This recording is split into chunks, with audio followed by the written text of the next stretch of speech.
great views, fantastic. Great view through my brand new, actually this is the old Airbox.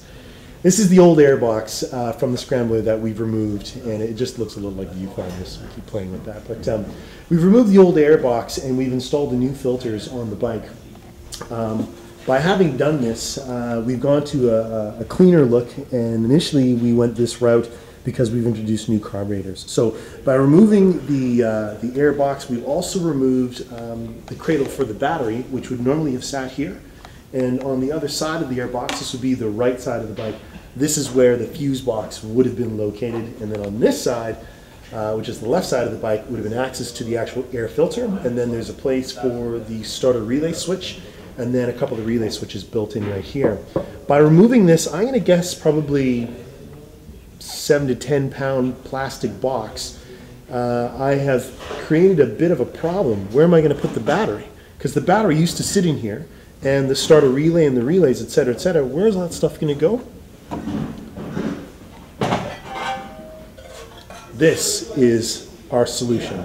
A much smaller in comparison, I'll just hold these both up. A much smaller in comparison, battery box only. There's no Airbox here, obviously. And the idea is to replace this big guy with this little sleek, cool guy.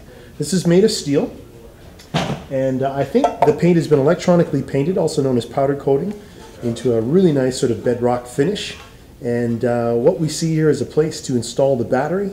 And then on this side, there's accommodations for the starter relay. And then just underneath is where the two secondary relay switches would sit. And on this side here is where the fuse box mounting plate will mount. It's actually been really well engineered. I really like the way this looks, and it's way lighter. This is probably 1.5 pounds, but it's very nice.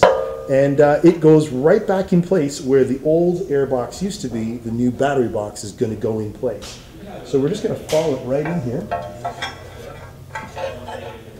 Pull some of these wires out of the way so we don't get them snagged.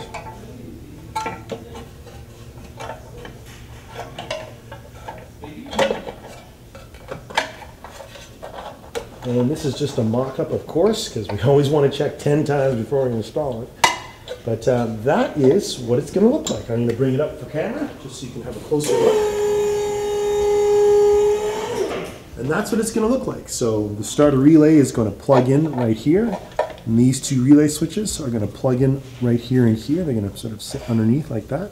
And then on the other side, the fuse box will be attached. But you can see it's a way slicker design, and it's going to fit really nicely. Once we get it all bolted in, we'll get back in here with the camera and you can have a close look at the finished product. But loosely, this is what it's going to look like.